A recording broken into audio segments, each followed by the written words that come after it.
สบายดียามเช้าเนาะนี่ก็คือบรรยากาศหลังที่ฝนตกได้เป็นเวลาอาทิตย์หนึ่งเมื่อนี้ก็บ่รู้ว่าสิตกอีกบ่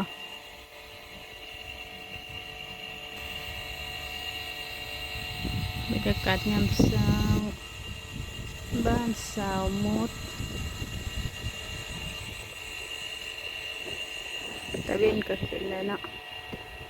เป็นเวลา6 โมงหน่อยๆ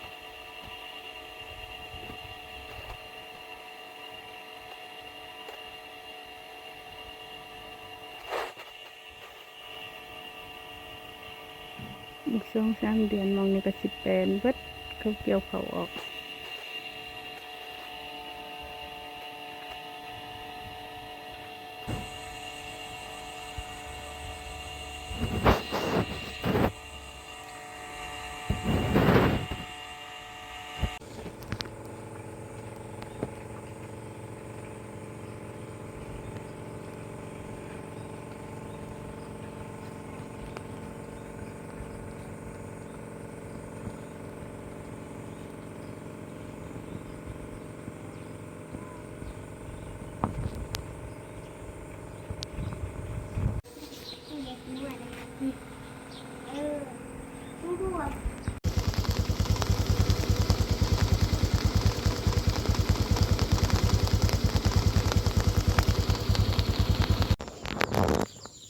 อย่าลืมทั้งเด้อฮะสิไปยามตอนเด้อ